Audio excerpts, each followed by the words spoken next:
నమస్తే, good afternoon. Welcome to స్వతంత్ర news. నేను సోనియా. బులెటిన్ల ముందుగా హెడ్లైన్ చూద్దాం. భారత అభివృద్ధిపై ప్రపంచవ్యాప్తంగా చర్చ జరుగుతోంది. దేశ ఆర్థిక వ్యవస్థ బలపడుతోందన్న ప్రధాని మోదీ.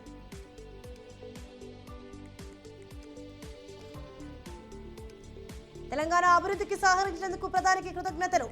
కేంద్రంతో ఘర్షణ వైఖరి ఉంటే రాష్ట్రానికి ఆటంకం కలుగుతుందన్న రేవంత్.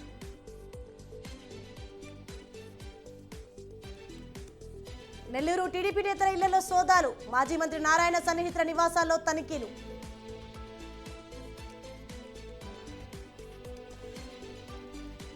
ఎన్నికల్లో పోటీపై తమిళిసై కీలక వ్యాఖ్యలు. భవిష్యత్తులో ఏ బాధ్యతలు అప్పగించినా చేస్తానన్న గవర్నర్.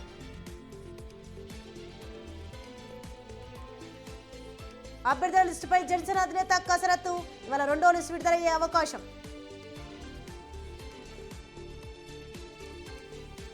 లంచం కేసుల్లో ఎంపీలు ఎమ్మెల్యేలకు మినహాయింపు లేదు. ఏకగ్రీవంగా తీర్పునిచ్చిన 7 సభ్యుల ధర్మాసనం.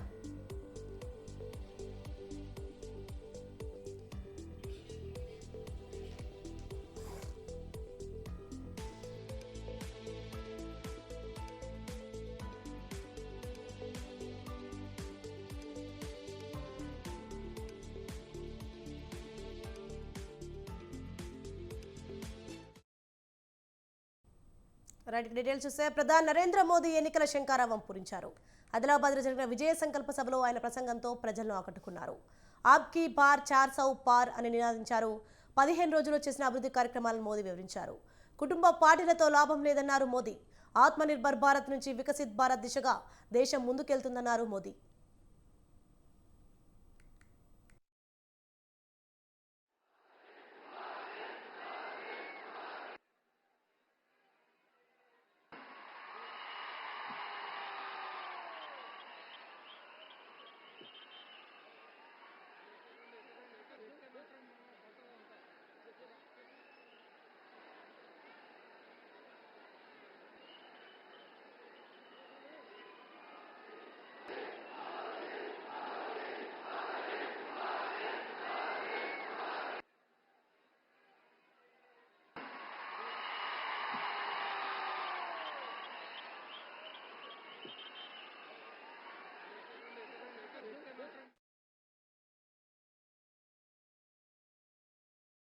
साथियों, तेलंगाना के लोग ये जान चुके हैं कि परिवारवादी पार्टियों के चेहरे अलग हो सकते हैं, लेकिन चरित्र एक ही होता है।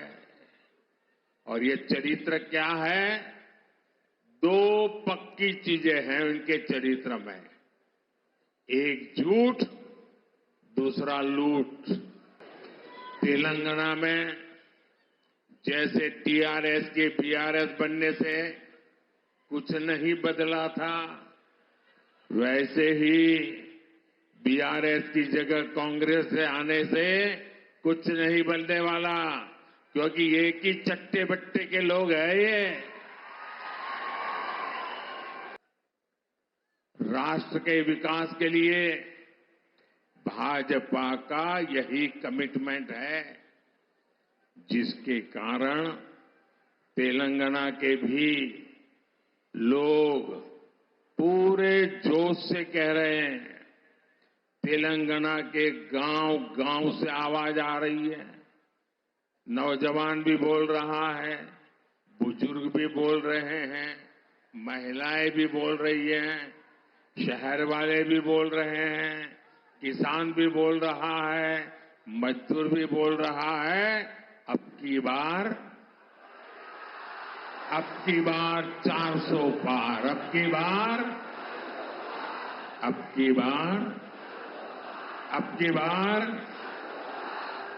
4 వందలు తట్టాలి. బీజేపీకి ఓటు వేయాలి. బీఆర్ఎస్ స్థానంలో కాంగ్రెస్ రావడంతో ఏమి జరిగిందన్నారు మోదీ. కాంగ్రెస్ వచ్చి కాళేశ్వరం ప్రాజెక్టులో అవినీతి జరిగిందని చెబుతోంది, కానీ విచారణకు ఆదేశించలేదన్నారు. కాళేశ్వరంలో మీరు తిన్నారు, మేము తింటామని అంటున్నారన్నారు.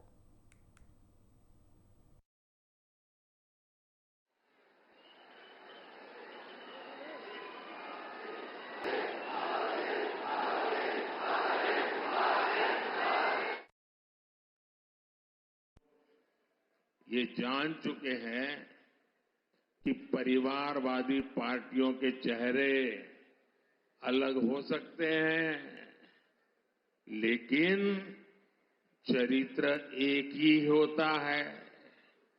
और ये चरित्र क्या है?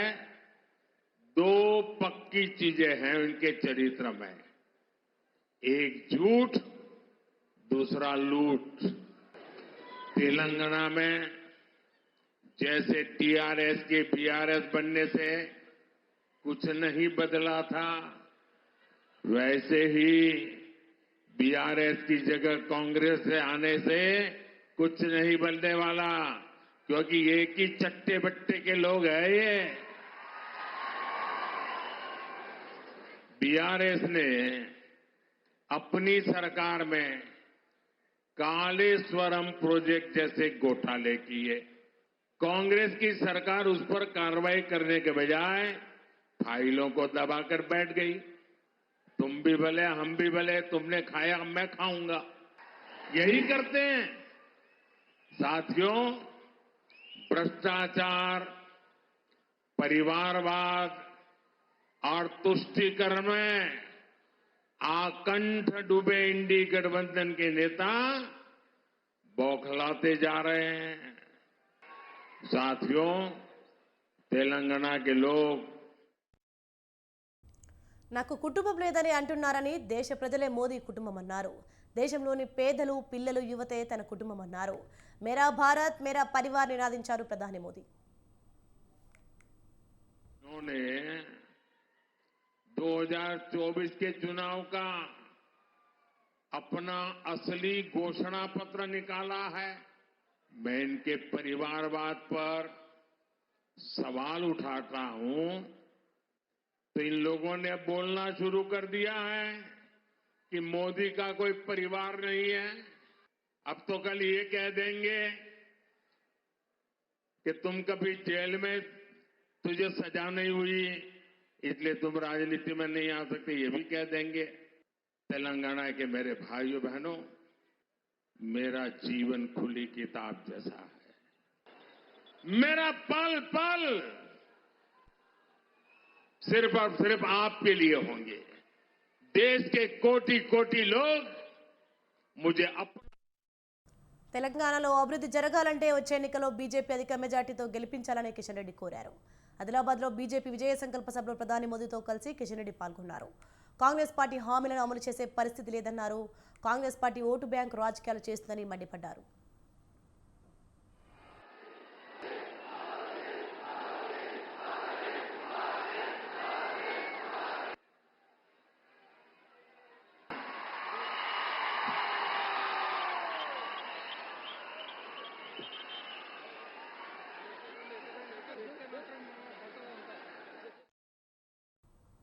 ప్రధాని మోదీ ఆదిలాబాద్లో పలు అభివృద్ధి పనులకు శంకుస్థాపన చేశారు. 6,697 కోట్ల విలువైన పనులకు ప్రారంభోత్సవాలు శంకుస్థాపన చేశారు.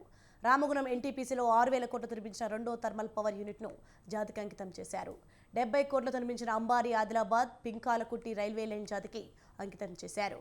వీటితో పాటు 491 కోట్లతో ఆదిలాబాద్ బేలా మధ్య NH 353B పై 2 లైన్స్ నేషనల్ హైవే విస్తరణకు శంకుస్థాపన చేశారు. అదేవిధంగా 136 కోట్లతో చేపట్టబోతున్న హైదరాబాద్ భూపాలపట్నం రహదారికి శంకుస్థాపన చేశారు ప్రధాని మోదీ.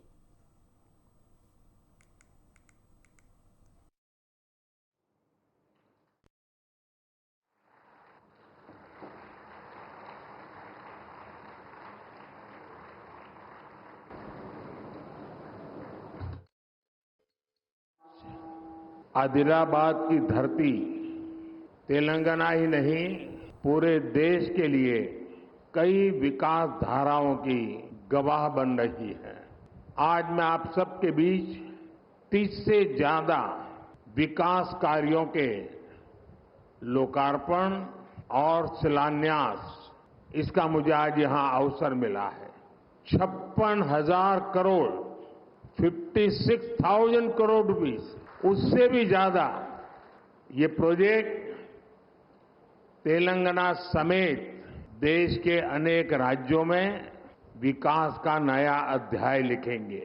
इनमें ऊर्जा से जुड़े कई बड़े प्रोजेक्ट्स हैं। पर्यावरण की रक्षा के लिए किए जा रहे कार्य है और तेलंगाना में आधुनिक रोड नेटवर्क विकसित करने वाले हाईवेज भी है। आज आदिलाबाद की धरती तेलंगाना ही नहीं पूरे देश కేంద్ర రాష్ట్ర ప్రభుత్వాల మధ్య గ్యాస్ ఉంటే ప్రజలకే నష్టమని సీఎం రేవంత్ రెడ్డి అన్నారు. తెలంగాణ అభివృద్ధికి సహకరించినందుకు ప్రధానికి కృతజ్ఞతలు తెలిపారు. విభజన చట్టంలో చెప్పినట్టుగా 4000 మెగావాట్ల విద్యుత్ ఉత్పత్తి కావాలి. కానీ గత ప్రభుత్వ తప్పిదం వల్ల 1600 మెగావాట్ల విద్యుత్ ఉత్పత్తి జరిగిందన్నారు. గుజరాత్లో తెలంగాణ అభివృద్ధికి సహకారం కావాలని మోదీని కోరారు రేవంత్ రెడ్డి. नरेंद्र मोदी जी हमारे हिसाब से प्रधानमंत्री का मतलब हमारे बड़े भाई के जो मदद रहे तो ही हर प्रदेश के मुख्यमंत्री उनके क्षेत्र में वो कुछ तरक्की कर सकता है, कुछ डेवलपमेंट को आगे ले सकता है। इसीलिए मेरा गुजारिश है इस वक्त तेलंगाना अगर आगे तरक्की करना है, हम भी गुजरात जैसा हम आगे जाना है तो यहाँ पर आपकी मदद जरूरी है। अगर आपका जो सोच है 5 ट्रिलियन इकोनॉमी हम रीच होने के लिए इंडिया में 5 मेट्रोपॉलिटन सिटीज है, Delhi, Mumbai, Bangalore, Chennai, Hyderabad is one of the metropolitan city. We wanted to contribute to your 5 trillion economy system. So please do support us in metro rail, in Musi river development. Why? Because you have developed Sabarmati river. We wanted to develop our Musi river all along with Hyderabad, which is 55 kilometers is there, which is, we wanted to regenerate our Musi river. All I need is your support.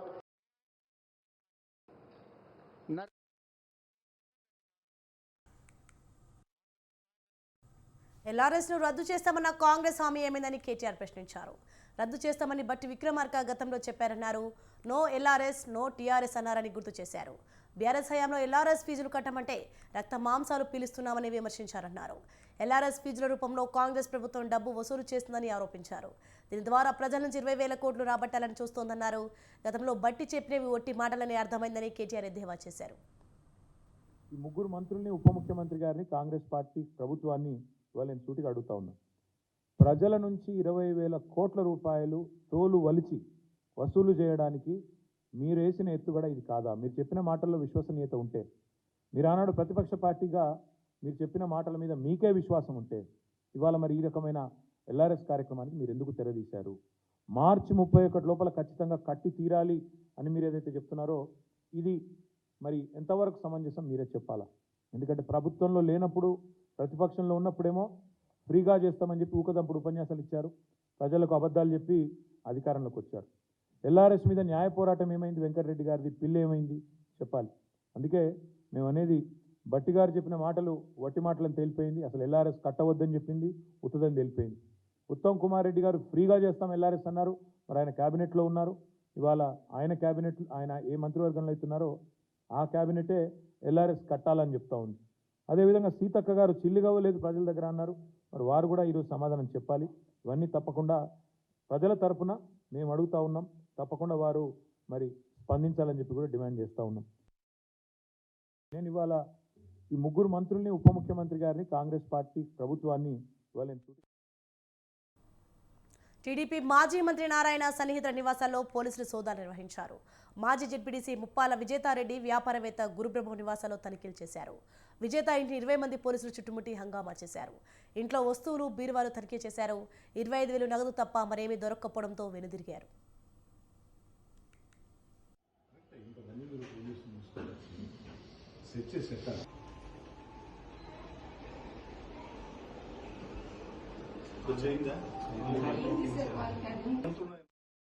పోలీసుల తనిఖీలు నేపథ్యంలో విజేతారెడ్డి నివాసం వద్దకు MLA Kotamreddy Sridhar Reddy వెళ్లారు.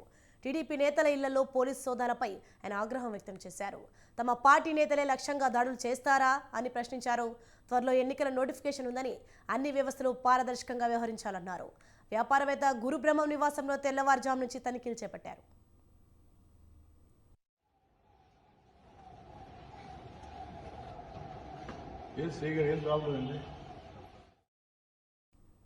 సనత్ నగర్ నియోజకవర్గంలో మంత్రి పొన్నం ప్రభాకర్ పర్యటించారు. బల్కంపేట అమ్మవారిని దర్శించుకొని ప్రత్యేక పూజలు చేశారు. అనంతరం నూతనంగా నిర్మించిన అంగన్వాడీ భవనానికి ప్రారంభోత్సవం చేశారు. మన బస్తీ మనబడి కార్యక్రమం ద్వారా అమీర్పేట్ డీకే రోడ్లోని గర్ల్ ప్రైమరీ స్కూల్, హై స్కూల్లో రినోవేషన్ అభివృద్ధి కార్యక్రమాలను ప్రారంభించారు. కార్యక్రమంలో MP Anil Kumar Yadav, MLA Talasani Srinivas Yadav, Hyderabad collector, అధికారులు, కార్యకర్తలు పాల్గొన్నారు.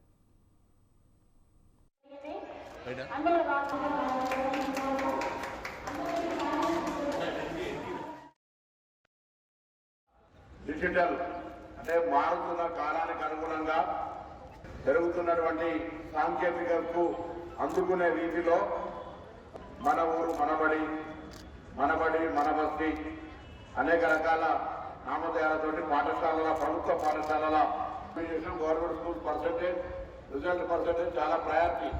సో ఆ విధంగా అకాడమిక్ ఇయర్ ముందుకోవాలని మాట సందర్భంగా కోరుతూ, ఇది కాక ఇంకే ఇష్యూస్ ఉన్నా కూడా తప్పకుండా వీలైనంత వరకు ప్రభుత్వం ఏర్పడి 90 రోజులైంది. ఏదైనా ప్రభుత్వం వచ్చిన తర్వాత రివ్యూ చేసుకోవడానికో, ప్రభుత్వంలో ఉన్నటువంటి అంశాలను, గతంలో జరిగినటువంటి అంశాలు ఏదైనా సరి చేసుకోవాలన్నా మా ఆలోచన గతానికి ఇప్పుడున్న ప్రభుత్వానికి ఏదైనా మనం కార్యక్రమాలు తీసుకున్నప్పుడు మరి సుమారు 52,25,000 రూపాయలతోనే కాంపౌండ్ వాల్ కానీ, టాయిలెట్స్ నిర్మాణం కానీ, ఎలక్ట్రికల్ కానీ, డ్రింకింగ్ వాటర్, ఫర్నిచర్ వంటి సౌకర్యాలు జరిగింది. మళ్ళా లాస్ట్ టైం 89.97 లక్షల రూపాయలతో కూడా మనము ఇక్కడ కావలసినటువంటి ఫర్నిచర్తో పాటు మరి చాలా కార్యక్రమాలను తీసుకొని చదువుకోవాలంటే స్కూల్ అట్మాస్ఫియర్ కూడా బాగుండాలనేటువంటి ఉద్దేశంతో మరి గౌరవ మంత్రి గారు పెద్దలు పొన్నం ప్రభాకర్ గారు మన మధ్యలోకి రావడం జరిగింది. వారికి నియోజకవర్గ పక్షాన నేను మనస్ఫూర్తిగా స్వాగతం తెలియజేస్తూ, తప్పకుండా మీ ప్రభుత్వ హయాంలో కూడా మరి పిల్లల పట్ల కానీ, ఎడ్యుకేషన్ పట్ల కానీ మరి సంపూర్ణమైనటువంటి సహకారం మరి కావాల్సినటువంటి అవసరం ఉంది అని చెప్పి నేను ఈ సందర్భంగా తెలియజేస్తా ఉన్నా. మనం కార్యక్రమాలు తీసుకున్నప్పుడు మరి సుమారు 52,25,000 రూపాయలతోనే కాంపౌండ్ వాల్ కానీ, టాయిలెట్స్ నిర్మాణం కానీ, ఎలక్ట్రికల్ కానీ, డ్రింకర్ కూడా ఎలా డిజిటల్ అంటే మారుతున్న కాలానికి అనుగుణంగా పెరుగుతున్నటువంటి అమెరికాలో రిపబ్లికన్ పార్టీ తరఫున అధ్యక్ష అభ్యర్థిత్వానికి పోటీ పడుతున్న భారత సంతతి నాయకురాలు నిక్కీ హేలీ ఎట్టకేలకు తొలి విజయం సొంతం చేసుకున్నారు. డిస్ట్రిక్ట్స్ ఆఫ్ కొలంబియా ప్రైమరీ ఎన్నికల్లో ఆమె గెలుపొందారు. దీంతో రేసులో దూసుకుపోతున్న డొనాల్డ్ ట్రంప్ విజయ పరంపరకు బ్రేక్ పడ్డట్లయింది. ఆయనను అధిగమించడానికి మంగళవారం జరగనున్న పలు ప్రైమరీల్లో నిక్కీ భారీ గెలుపు నమోదు చేయాల్సి ఉంటుంది.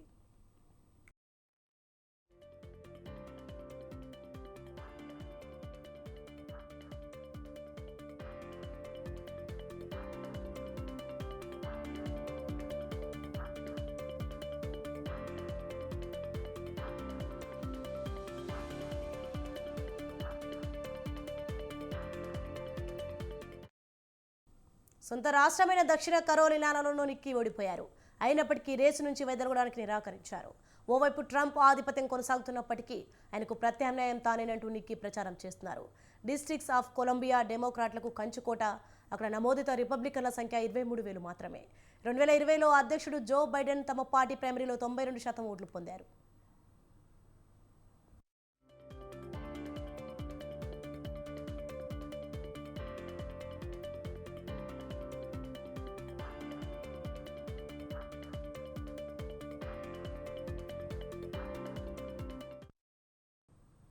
ప్రముఖ వ్యాపారవేత్త ముఖేష్ అంబానీ, నీతా అంబానీల చిన్న కొడుకు అనంత్ అంబానీ త్వరలోనే ఓ ఇంటివాడు కాబోతున్నాడు. గుజరాత్లోని జామ్నగర్లో అనంత్ అంబానీ మరియు రాధికా మర్చెంట్ ప్రీ వెడ్డింగ్ వేడుకలు ముగిశాయి. ఈ వేడుకలకు సినీ, రాజకీయ ప్రముఖులు హాజరయ్యారు. ప్రతి కార్యక్రమానికి సంబంధించిన ఫోటోలు, వీడియోలు సోషల్ మీడియాలో తెగ వైరల్ అవుతున్నాయి.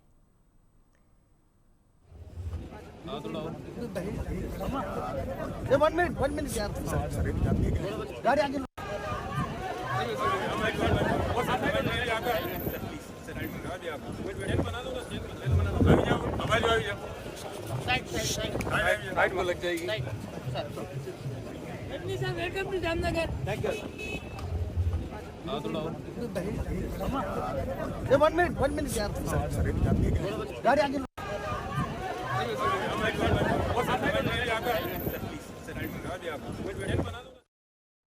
बिल గేట్స్, ఇవాంకా ట్రంప్ వంటి విదేశీ ప్రముఖులు కూడా ఈ ఈవెంట్కు హాజరయ్యారు.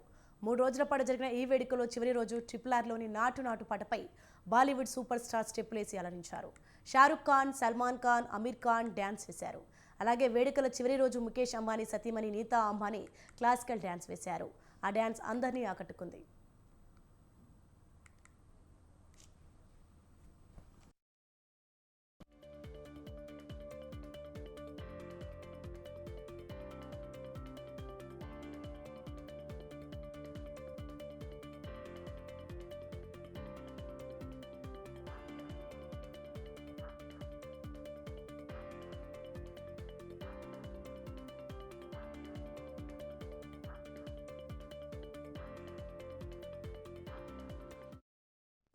రణ్బీర్, ఆలియా, దీపికా పదుకొనే, రణ్వీర్ సింగ్, కరీనా కపూర్, సైఫ్ తదితర బాలీవుడ్ జంటల వేడుకల్లో డ్యాన్స్లతో సందడి చేశారు. దీపికా పదుకొనే, రణ్వీర్ సింగ్ డ్యాన్స్ హైలైట్గా నిలిచింది. ప్రెగ్నెన్సీ అనౌన్స్ చేసిన తర్వాత ఈ జంట తొలిసారి ఇలా డ్యాన్స్ చేస్తూ కనిపించి ఆకట్టుకున్నారు. సినీ ప్రముఖుల డ్యాన్స్లు అందరినీ ఆకట్టుకున్నాయి. అనంత్ అంబానీ పెళ్లి వేడుకలు హాట్ టాపిక్ అయ్యాయి.